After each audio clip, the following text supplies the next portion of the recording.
Welcome everyone to another episode of Movie Night. We're excited to have our special guest join us, Darine Hotait, who is a writer and film director.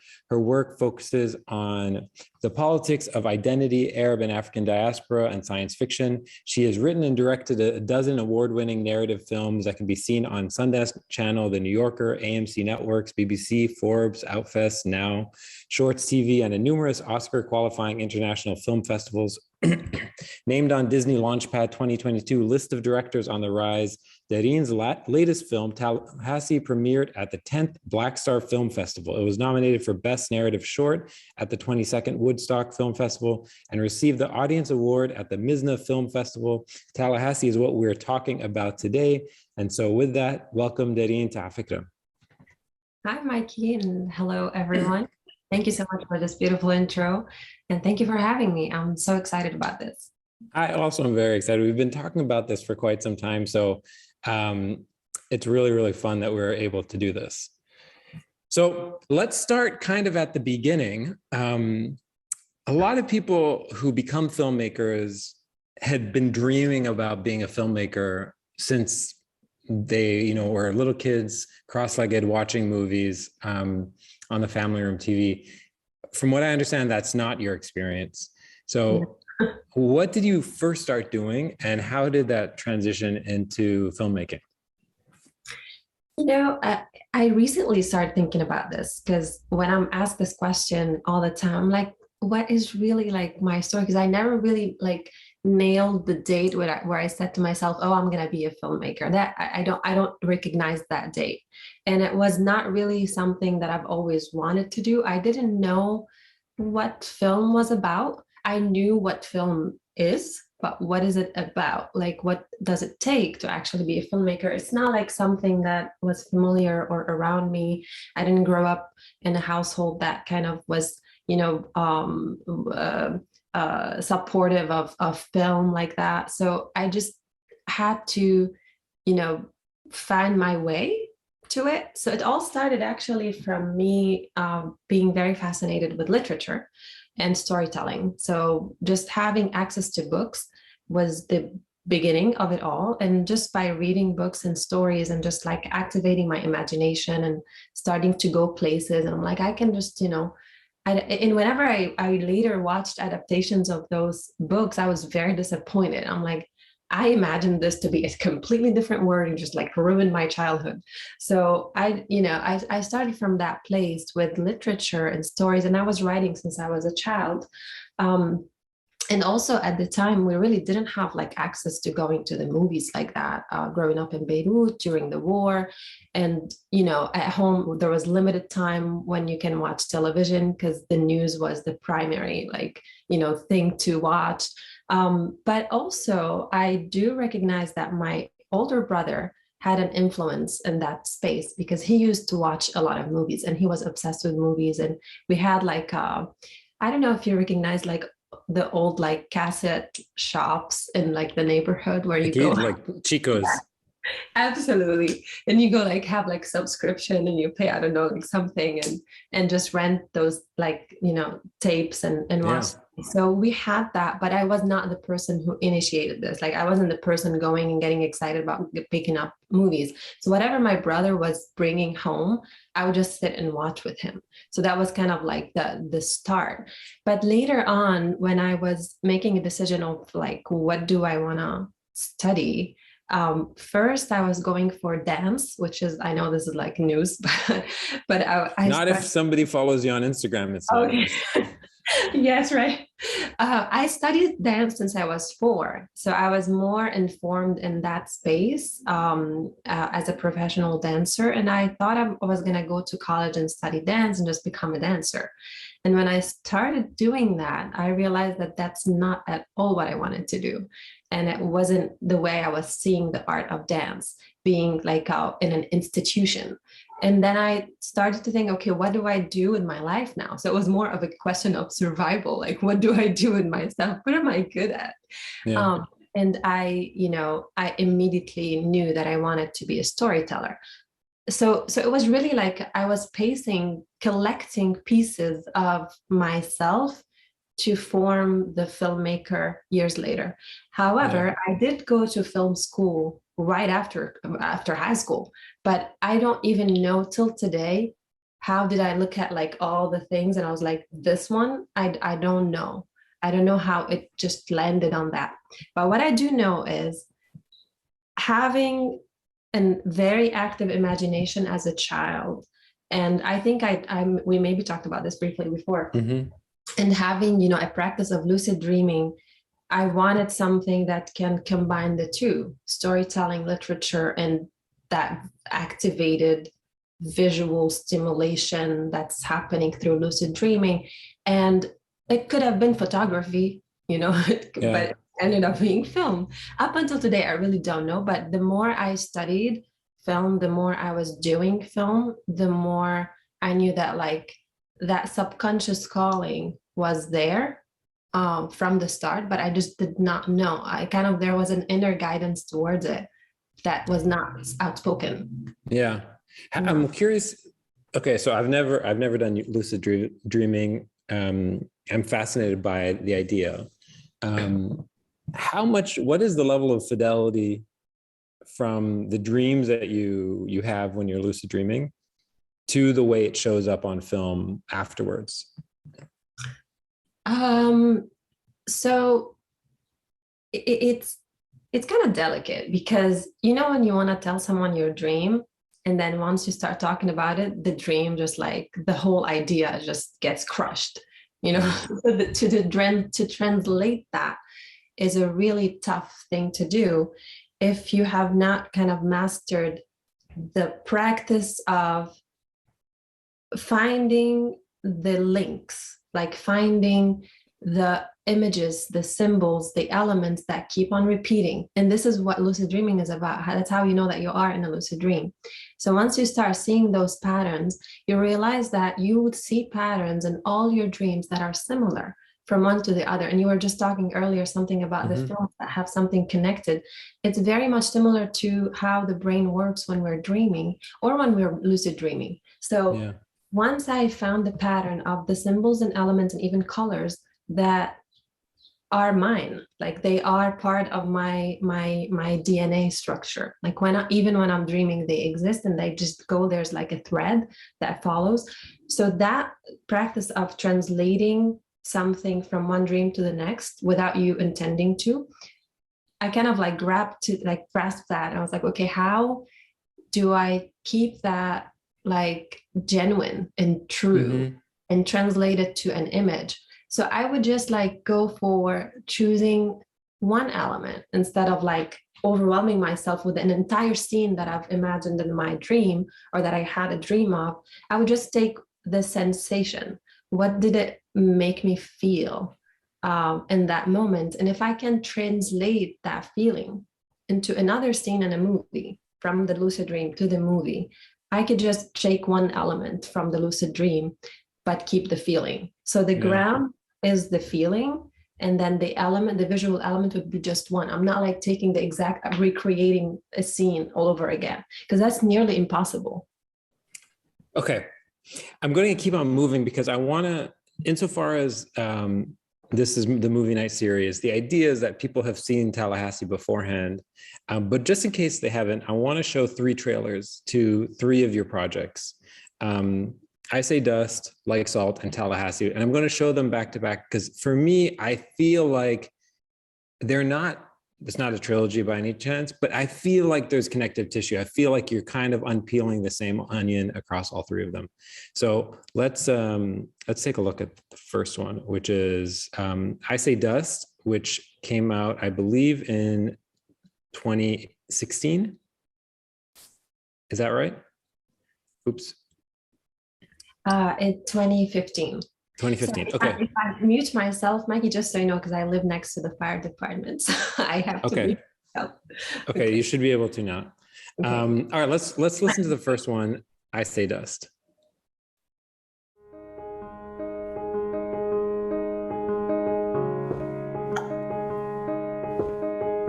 I like your curls. Where are you from? Black.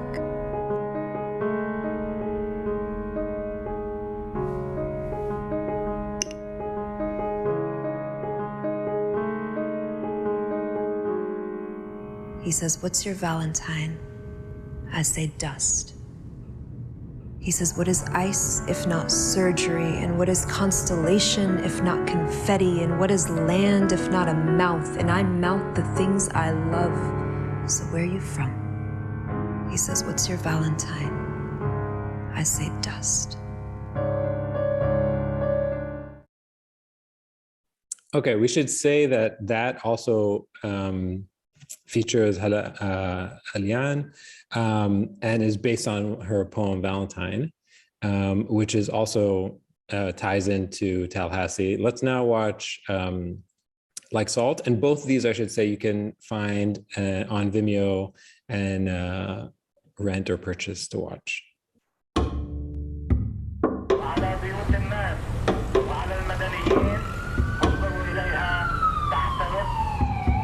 Lebanon.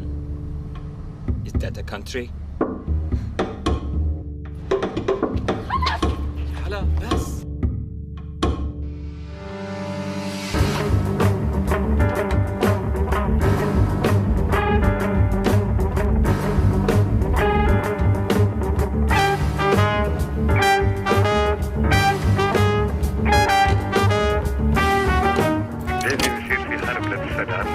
If you're looking for a gun or something, I don't carry any of that shit. I'm sorry. I'm too sorry for it.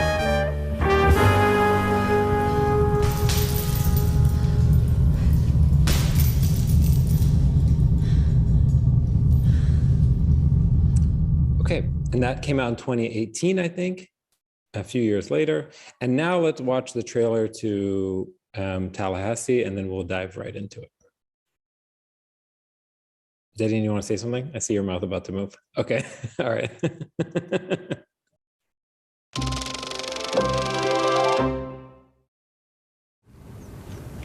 Are you ready to go inside? Do I have a choice? We wanted to make sure you were home in time for Tita's party. Don't they have sun in Florida? Mama didn't know what to tell everyone. So you told them Florida? It's winter. I thought someplace warm. Are you sick? I wish for strawberry ice cream. And now what happens? Your dream comes true. I was worried about you. Let's get you inside. I didn't ask you to lie to everyone in there.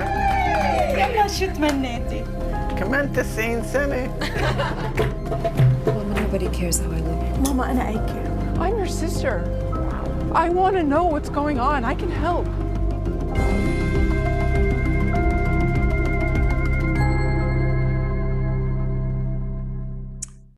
Okay, so Darine, when you watch these back to back to back, do you think I'm crazy when I say I feel like there's some connective tissue? I've never really watched them back to back, so this was interesting to me as well. Definitely, I mean, I do recognize myself in my films. Not that they're like just personal, but I do recognize the pattern, as I said, like certain decisions that I make and like the tone, the cinematography choices. I do recognize that now that I'm also watching again. Yeah, it's funny. Usually I say that people who don't believe I'm in Beirut can trust I'm in Beirut because the kahraba goes out or something. I was gonna say I'm in New York and like You're it's definitely in New York. loud no matter what I do. I'm sorry. Yeah. No worries. No worries. But there is an annoying noise happening right now. But it's okay. So yeah, maybe give us a sense of from your perspective, what movie did you start making? What movie did you think you were making when you started this journey, and what movie did you end up making? The Journey of Tallahassee. Yeah. You know, the beautiful thing about this project is that from the start, it was clear what we were doing. There was clarity from me and Hala Alian, who's the writer of the film. and this was our second collaboration together. The first one was I Say Dust, where she was the lead actress, and I took one of her poems and injected it into the screenplay that I was writing. In Tallahassee, our collaboration just grew, and we started to know each other more on like a personal level. So when Hala wrote the script of Tallahassee and sent it to me, when I read it, it was very clear what story is being told, and it was very clear what's the foundation of it. I knew that we're starting from a place that is not going to be changed, because oftentimes when you're working on a film, you start from a draft of your script and then you end up somewhere completely different later. With this project, with this story specifically, that did not happen. We made, when we started working after that first draft together, we made some adjustments, new elements added, some more visual metaphors when I came on board as a director, things like that. But the foundation of the story and who the characters were came with so much clarity. And I think because a lot of it was familiar. We've seen this in our families or families of people around us. It was just very genuine and authentic that came from Hala. And also it came from her experience working with her patients as well, because Hala is a clinical psychologist. Yeah, so I want to talk a little bit about that. What was it like? So the role of the director, as I understand it, is basically to like make sure that the actors' performances are in line with your vision for the story that needs to be told, right? Well, the director's job is to create a visual language for the story. And that visual language also involves performances. Everything you see, the performances, the nuances, all of that comes together to, lift the story from page to screen. Yeah. So what was it like directing? I mean, insofar as part of that responsibility includes directing Hala, who helped birth the story. There isn't it a little tricky there, because it's like, who has, is there ever disagreements on like the direction and the approach to certain things and the emotions? Yeah, with Hala, it wasn't like that, because it was, we were both on the same page. So we never really clashed in terms of story. And Hala was really very graceful in receiving feedback from me as a director on how to improve certain scenes. We would have a lot of brainstorming sessions, discussions, questions that come up. And we were all the time working as a team. We wanted the best story. Like the best story that can be told. So the dynamic between us is very healthy, and doesn't really, there's no one's leading with their ego or like, I'm doing this, you're doing. No, it's actually, we wanted the best story possible. And I would say I'm privileged enough to be working with a writer who has so much sensibility for visuals, because Hala comes from poetry. And poetry is a visual language more than anything. So with the way she wrote the script, she allowed me as a director to have room to bring and lift up a lot of the visual language and just like dig in and find the metaphors and the way everything's going to be represented. So we never really clashed. The interesting part is that I had to work with Hala on acting, and she kept telling me, Darine, let's rehearse. I'm like, I'm not rehearsing with you. We're not rehearsing. I'm not rehearsing you. And she's like, no, I need to rehearse.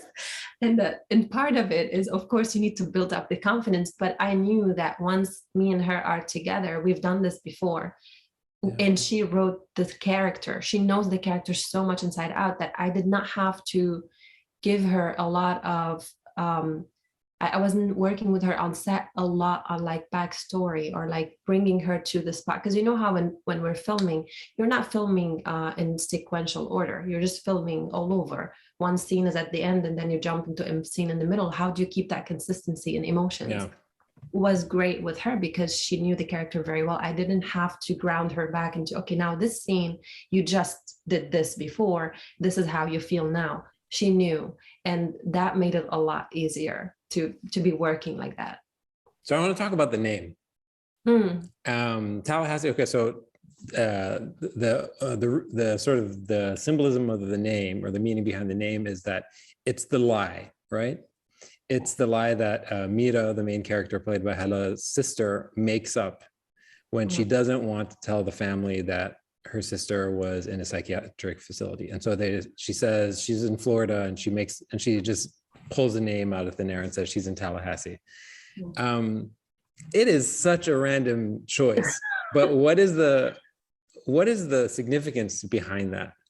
Is the randomness. That's the significance, though, to be honest with you. It's just like the most random thing that makes no sense became like is now haunting their household. So it is really like just making the lie very like unbelievable. Like you don't really, how do you believe that someone went on vacation to a random place like that, choosing to go inland instead of going, let's say, to the beach or something? Yeah. And also that speaks to like how much they know each other. Because like if the sisters really know each other in that, like in the sense of like, what do they like? She would say something different, but that's another layer to it, adding another layer that like the expectations have to align with what works for everybody, not what works for you. Yeah. And it's like believing anything is better. Anything is more believable. Yes, absolutely. Than the idea that you have that you're dealing with this trauma or debilitating grief. Yeah. Let's talk about some of the symbols throughout the film. So balloons are a very clear metaphor. And please excuse my screenshots, but balloons are a clear metaphor that run throughout. When did that sort of become part of the way part of the like visual language of the film? Yeah, we added the balloons at the end, like later on. So I was, as I said, like I was working on the visual language and trying to find the metaphors in the film. And since like Hala wrote in the balloon of the little boy, I thought like, we need balloons. We need to use the balloons in other ways. Like this, the balloons will become a symbol of, carrying this weight that's actually very light, but you're feeling that it's what it symbolizes is so heavy. Like you have to carry happiness when you're actually sad. And this is kind of, or like carry lightness when you're feeling heavy.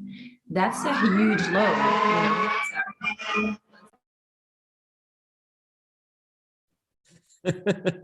I was like, oh man, how beautiful. Now we're keeping it real here. Yeah, we're keeping it real. Yeah. Yes. So yeah, that's basically what I was thinking when I thought of having all of these balloons in the car, and then having her struggle taking the balloons out of the car. The thought was, I do want her to struggle, like to see her struggle with this before we even know what this symbolizes when she enters the household. Yeah. What was it like working with a very young, extremely young actor, whose name I forget, Malik, maybe his first name, and then the character's name is Rakan. What was it like working with him, and how much did he understand about the broader story that he was a part of?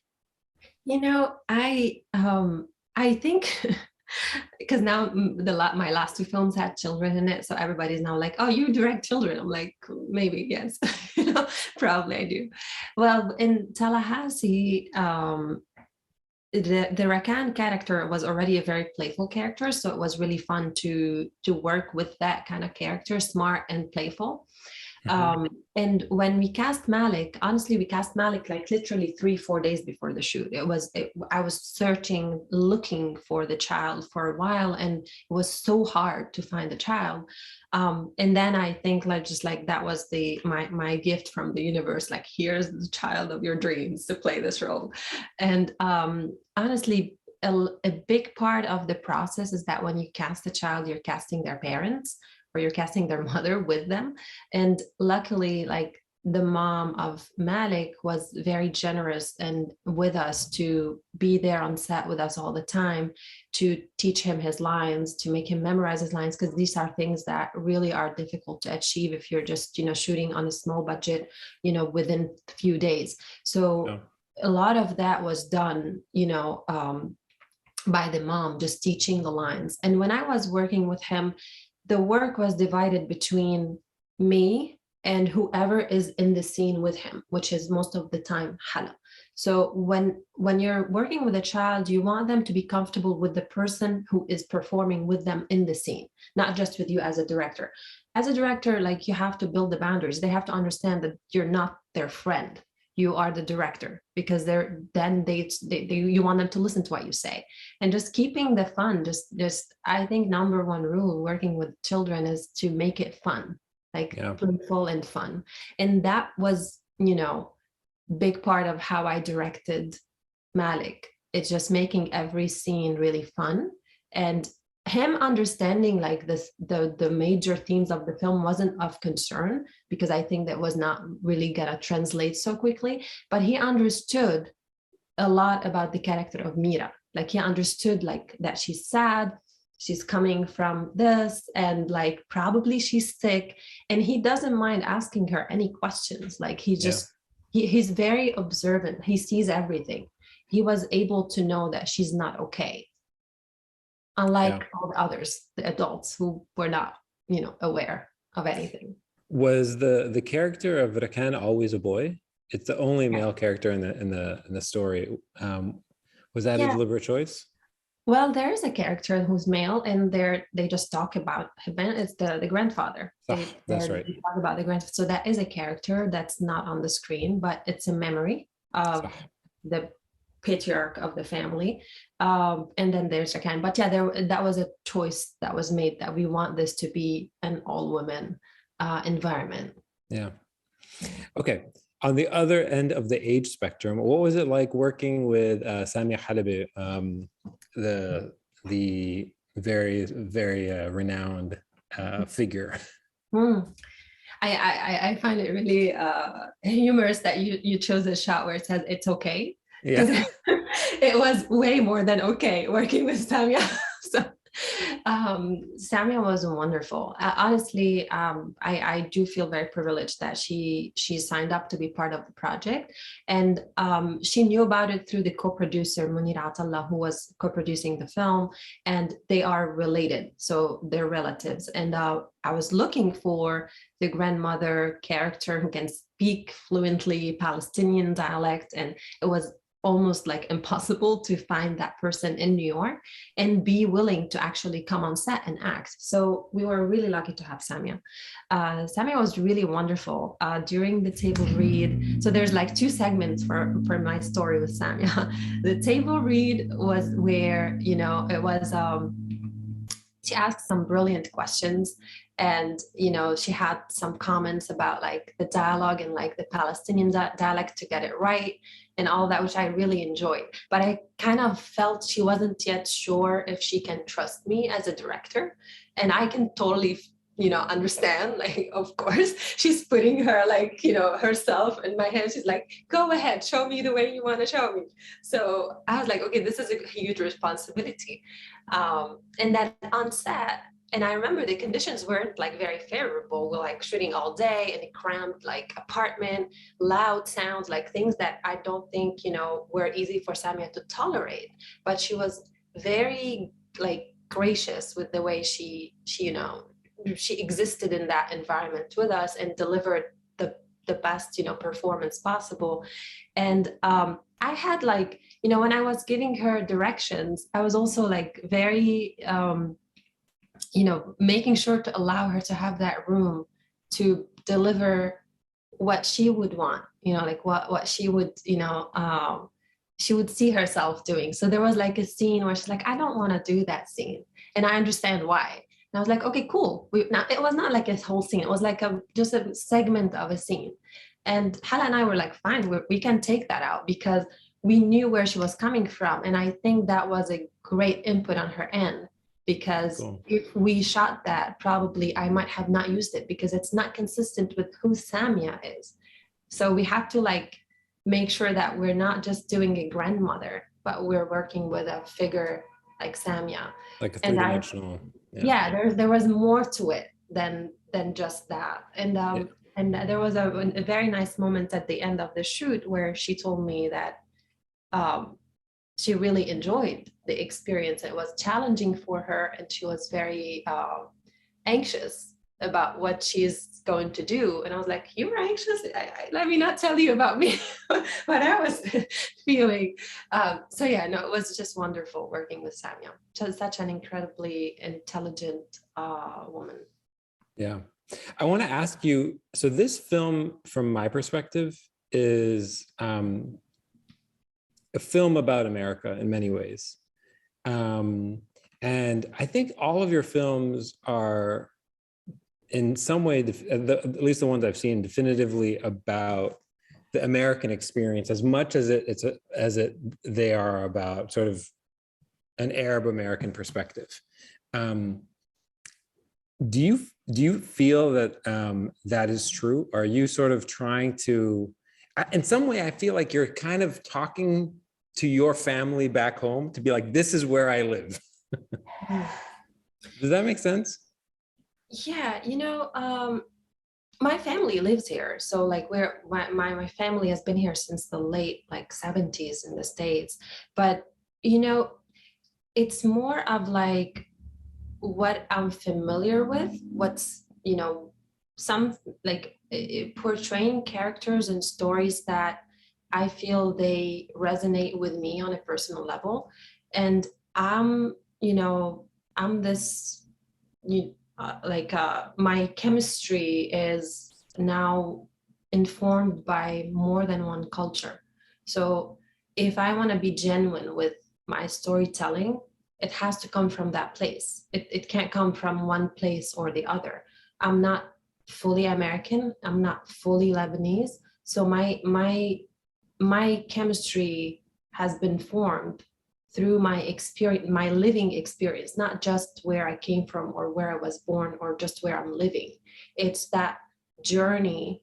Every place I lived in formed and like created something in me that is the today, is that constitutes what is today, me as a filmmaker. So my stories have to like honor that journey. They can't just be one thing, because I feel like that would not be genuine. And I wouldn't say that I wouldn't define myself as Arab American, because saying Arab is very broad and saying American is also very broad. So I don't like definitions like that kind of like put you in a box, and whoever has defined that box, you're placing yourself in that box that has been defined by somebody else, and it's not my journey. So my journey is not of an Arab American journey, because I'm not even a first generation American. So it doesn't really translate for me to take on that identity and write towards it or make movies towards it. I don't know if that makes sense. It makes a total sense. It makes 100% sense. Okay, I want to talk a little bit about, and I know I'm jumping around, but there's a lot to talk about. I want to talk a little bit about Cinephilia. What is Cinephilia? Cinephilia is like my baby. So Cinephilia is a production company, and it's also a talent incubator. I founded Cinephilia in 2010 when I was just graduating from school. And I was initially just producing my films under that company. And slowly I started forming another entity that was the incubator. And that incubator, its function is to champion filmmakers from Arab and African background, wherever they live in this world. Arab meaning like all the Arab countries, and African meaning all the African countries on the continent. So and its function is to support filmmakers through their different stages of development, production, and later on distribution and networking and connections and financing and all of that. So different programs exist in Cinephilia, and each one of them is targeting a specific part of the process of filmmaking. What have you, I feel like it's a very bold thing to say, to do this right out of school. Like, I feel like Cinephilia is a project that somebody starts like 30 years into the business and they're like, I guess I should give back. But for you, it's like on day one, like, all right, we're doing this together. Yeah, because I never felt a sense of community when I was, studying film or even like growing up. I didn't feel that because I like grew up in a lot of different places. I've never maintained friendships and communities and things like that because of that, like jumping around all the time since, a very early age.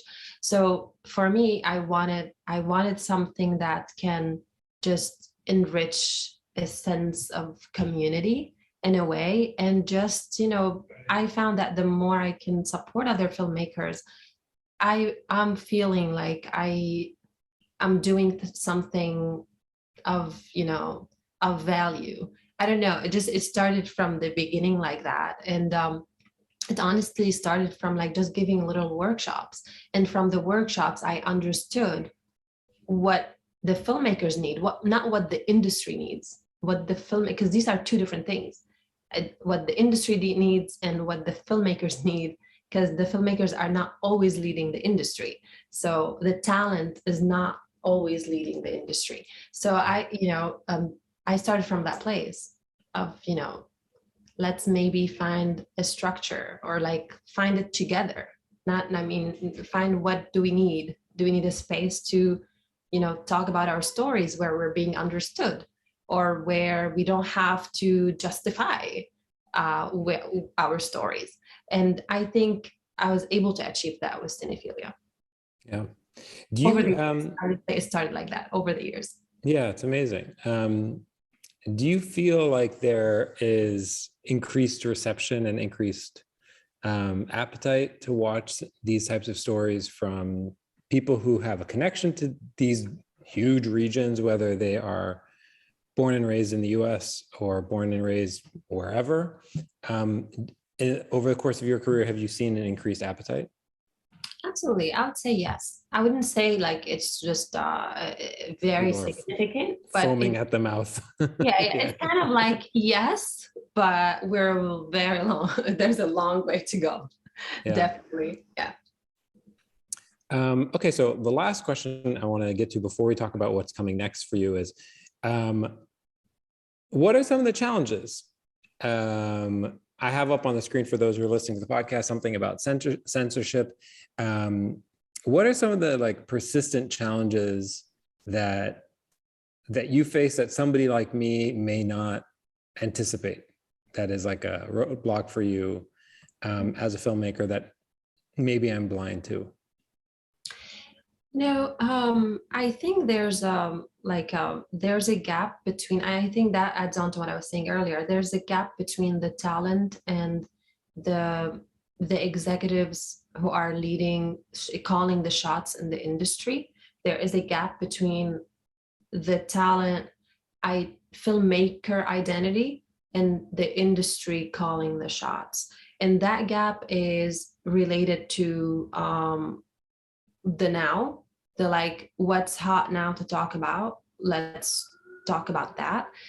Neglecting the fact that the now is gonna be the past tomorrow. And instead of like racing against time to tell the story of the now, tell the story of the filmmaker who is living in the now. Whichever story they want to tell, it's coming from the now. It doesn't have to inform the now that you think is the now. So does that make sense? Like, that this is, I think that's one of the biggest challenges. I think it's a delicate one, but it's kind of the one that creates the most frustration when you're creating work and you want to find the best way to produce that work or put that work out there, and finding yourself having to justify why the story is important, even if it doesn't inform the now that this person thinks is the now. I'm the now, I'm here, so that's, I think that's the biggest challenge for me, honestly. Yeah. Yeah. Okay. Speaking of your now, let's talk about Sherman. What is Sherman? Sherman is a short film that was just released like 2 weeks ago. It's still very fresh.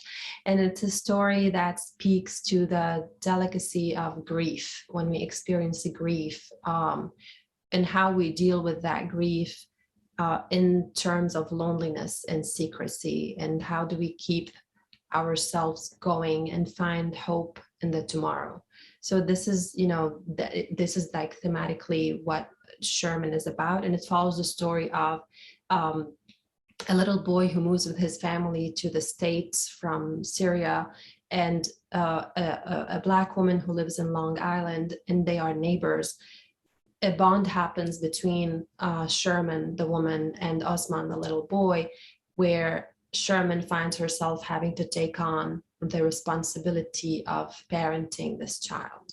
That's like the storyline of Sherman. And it just came out 2 weeks ago at the Pan-African Film Festival. Okay, and now it's cool. having a festival run. Yeah. Where can people watch this? We're gonna start now. Now we just finished our world premiere at Pan-African Film Festival, and we're about to start the festival run. So I will be announcing more of that on social media. Okay. I'm curious, I'm looking at the credits, and it says the story is done by somebody and the screenplay is done by somebody else. Can you just tell a little bit about how the movie came to be on your desk and how you got involved? Yeah, I was actually hired to direct this film by the producer, Mevlut Akaya, and there was a script that was written by Madeline Johnson, and the script was written based on a story by the executive producer, Ilter Aykash, and Ilter wrote the story based on his personal life. So there's like a whole, there's a translation of a story that went from somebody's personal life as an immigrant and into the hands of a producer.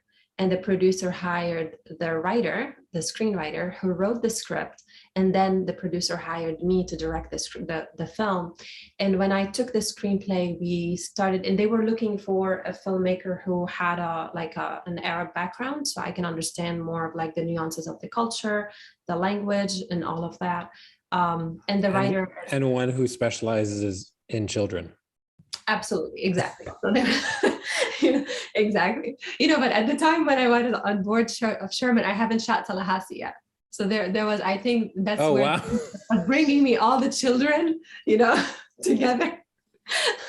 So yes, all of a sudden I'm like directing children, but it's really a joy. It's really a joy directing children, I would have to say, with all its challenges. But it just changes you as a human being on many levels, I would say. Yeah. So yeah, that's how I came on board this project. And honestly, the story kind of the original story was left behind. After a while, you start like walking away from the original story and start, like I was saying earlier, when you start a screenplay, the first draft is one thing. Then when you're done, you're like, you've changed even the core value of the story in one way or another. Sometimes that happens. That happened in Sherman. So there was things where it started to change as we were working, me and the writer, on the script and the producer. And yeah, I was more working on the dynamics of the family, the nuances, making sure it's authentic. It speaks to the family values and the cultural values that it holds. And the writer, she's a Black writer, was more writing into the Black culture that exists in the film through the character of Sherman. Amazing. Okay, let's do the quick Q&A, and then we may have a couple questions from the chat. Okay, the first question is, what have you been watching these days? I am watching right now The Anatomy of a Scandal. It's a show. And I wasn't sure if I liked it at the start, but I kept giving it a chance. And then I was like, I'm hooked. And I liked it. As I was, it's very delicate, just dealing with the subject of consent. I wanted to ask you earlier, who are some of your favorite, or if you had to give somebody a recommendation for your favorite sci-fi, because you have this dream-like quality, your sort of fantasy quality in all of your films that I've seen, even though they're very much grounded in in contemporary life. Like they are very reminiscent of daily life, but there is this like dreamlike quality that relates to science fiction. You know, like I think, and again, I'm not someone who always gives references of films or and I would say like I haven't watched every single film in the history of films, but filmmakers, like I really respect filmmakers, the identity of filmmakers like Andrei Tarkovsky, Guillermo del Toro, Sure. Cool. Stanley Kubrick. These filmmakers have really done something wonderful with the genre, with the sci-fi genre, and also the visual components of the genre. They really challenged that genre. Yeah. Amazing. Okay, we'll keep going. Who would you love to shadow for a day, past or present? I don't know. Shadow for a day. I mean, I don't know. I have to think about that. I don't know who I would want to shadow for a day. There's a lot of amazing filmmakers out there, and any dancers who you'd be like, oh my God. I would, if Abbas Kiarostami was still alive, I would have loved to shadow Abbas Kiarostami for a day on set. Okay, there you go. Just because I would learn from him on a human level a lot of things, I think. Cool. Yeah. What do people most misunderstand about your work? The identity. There's always an identity crisis. When people watch my films, they're like, but what is this? Is this like Arab? Is this American? Is this? So there's always this question, or like, you're not enough of either. I've had that comment like happen a lot. You're not American, you're not Arab, you're not enough of either. So your films are confusing. So that's the misunderstanding, I think, about my work. Perfect. Yeah. Outside of your profession, whose work inspires you?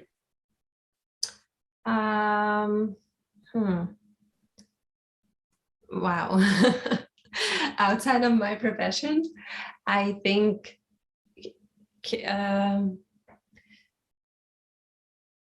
I don't think there's a specific profession, I would say, or like I'm very inspired by you know, scientific essays.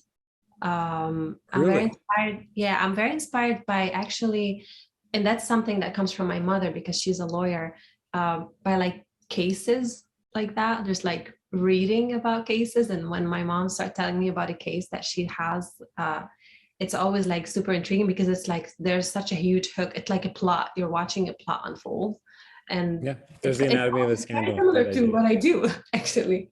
It's super similar to what I do. You're like writing the story, but from your, you know, yeah, these are, because I think one of the moments that most inspired me is watching my mother at court giving her speech and defending her client, and just like hearing the storytelling element. I was like, probably this is where I got my storytelling from. she's a performer. She's doing slam poetry. Exactly. So I'm like, yeah, that inspires me a lot. That's so funny. Yeah. Okay, cool. The last question, excuse me, the last question I want to ask you before we move on to the questions are, what does your family think about your films? Do they get them?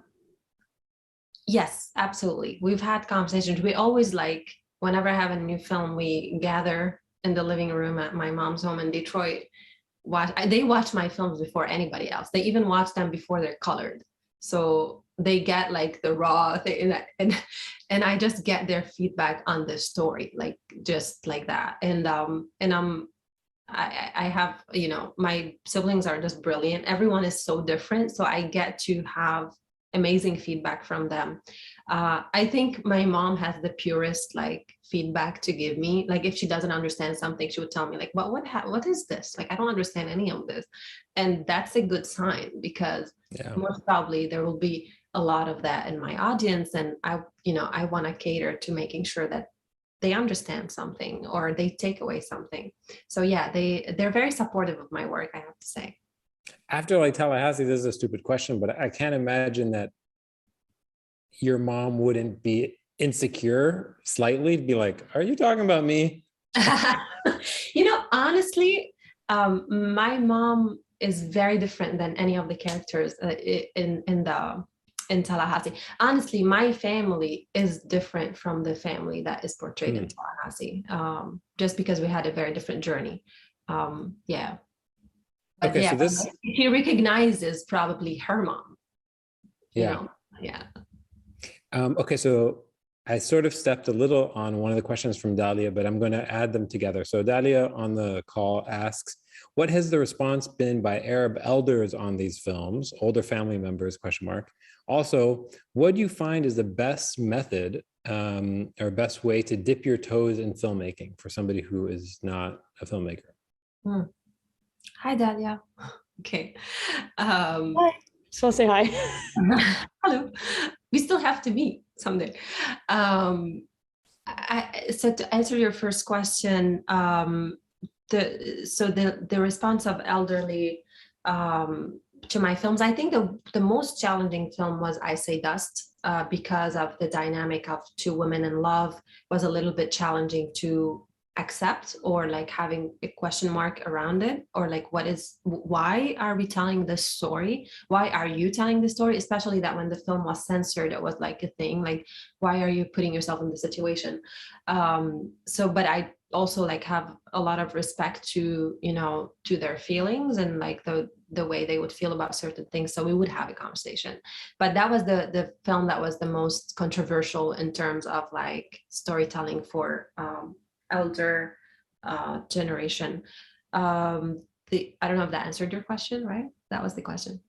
The next question about was it about what do you find is the best method to dip your toes into filmmaking? I don't believe in two things: advice and method.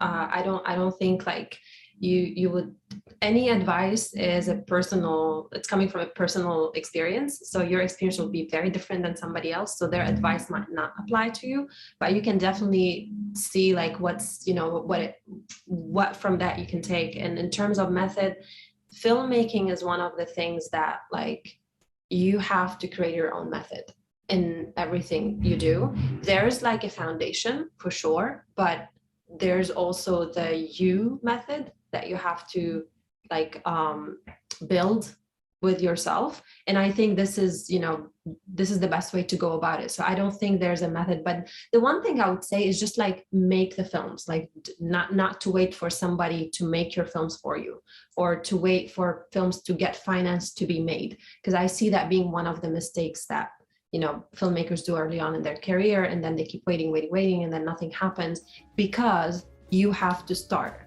Nobody can start anything for you. That's the one method I would say that needs to be a method. Okay, cool. Darine, thanks so much for doing this. I'm really, really happy that we got to explore the films together and finally to dive in together on them.